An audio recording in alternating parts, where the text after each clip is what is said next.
정다희 캐스터, 뉴욕 증시가 2022년엔 하락으로 마감했죠. 네, 맞습니다. 올해는 지난해보다 낫기를 바라는 마음으로 2022년 시장 정리해보겠습니다.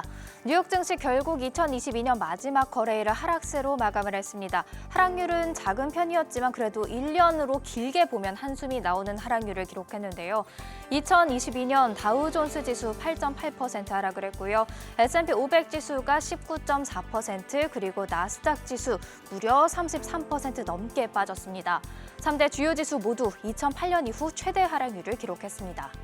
업종별 마감도 보실까요? 11개 섹터 중에서 에너지 섹터 나홀로 살아남았습니다. 58.3% 뛰었는데요. 가장 크게 하락한 섹터는 커뮤니케이션 섹터, 그 다음이 재련 소비재였습니다. 정보기술 섹터의 하락률 가장 큰 거 아니었어 싶으시죠?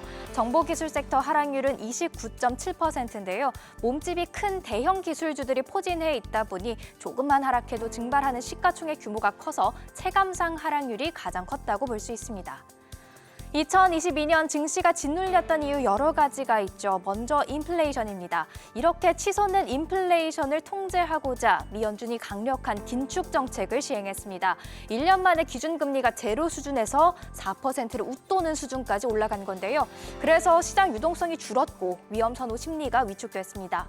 높은 물가와 금리는 소비를 위축시키고 또 노동시장 열기를 식힐 것이란 우려로 이어졌습니다. 실직을 하면 소비는 더 줄어들 수밖에 없고요. 이에 따른 경기 침체 우려도 있었습니다. 이 외에도 우크라이나, 러시아 전쟁, 또 코로나19 재확산 등은 투자 심리를 위축시켰고요. 시장 변동성을 키웠습니다.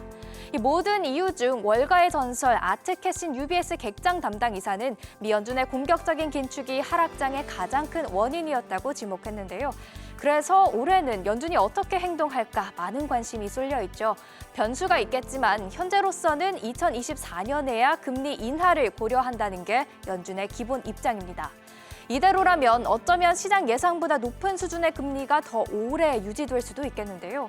그렇다면 올해도 증시가 하락장일까요? 희망을 가져보는 건 하락장 다음 연도는 상승장이라는 말입니다. 보시면 빨강과 초록이 뒤바뀌어 있는데요. S&P 500 지수를 기준으로 하락장 다음에는 81%의 확률로 상승장이 찾아왔고요. 이때의 평균 수익률은 14%였습니다. 하지만 올해 하반기 반등이 있기 전에 지수가 신저가를 기록할 테니 안전띠를 꽉 매라는 경고도 있었습니다. 과연 S&P 500 지수 올해는 어디서 멈출까요? 과거 데이터대로 오를까요? 아니면 내릴까요? 월가의 대표적인 은행 몇 곳의 전망치를 추려봤습니다. 3,900부터 그리고 4,400까지 참 다양한데요. 월가 전망치의 평균 값은 4,147포인트였습니다. 유럽 증시도 마지막 거래일에 하락을 했고요. 범유럽 지수인 스톡스 600은 지난해 12.7% 하락했습니다. 금리 인상과 우크라이나 전쟁 등의 영향을 받으면서 2018년 이후 최대 하락률을 기록했습니다. 국제유가 어땠을까요? 마지막 거래일에 WTI 내년 2월물과 글로벌 기준유인 북해산 브렌트유 내년 3월물은 모두 2% 이상씩 올랐는데요. 지난해 기준으로 각각 6.7% 그리고 10% 상승하면서 2년 연속 올랐습니다. 러시아의 우크라이나 침공 직후인 지난 3월에 2008년 7월 이후 최고점을 형성했다가 경기 침체 우려에 12월에는 연저점을 기록하는 등 큰 변동성을 보이기도 했는데요.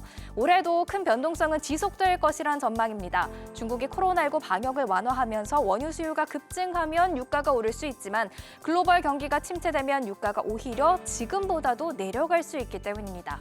러시아의 감산 여부 또한 중요한데요. 된 얘긴 S&P 글로벌 부사장은 국제유가가 제롬 파월 미 연준 의장, 블라디미르 푸틴 러시아 대통령, 그리고 시진핑 중국 국가주석 이 세 사람의 손에 달려있다고 논평했습니다.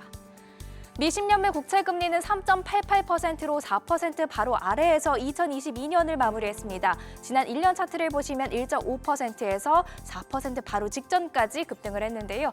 미국의 대표적인 투자은행은 올해 말 10년물 국채금리 전망치로 최소 3.25에서 4.3%를 전망하고 있습니다. 비트코인 현재 계속해서 2,100만 원대의 거래가 되고 있습니다. 올해 6월 25만 달러까지 치솟을 것이란 전망도 있지만 $10,000까지 밀릴 것이란 전망도 있습니다.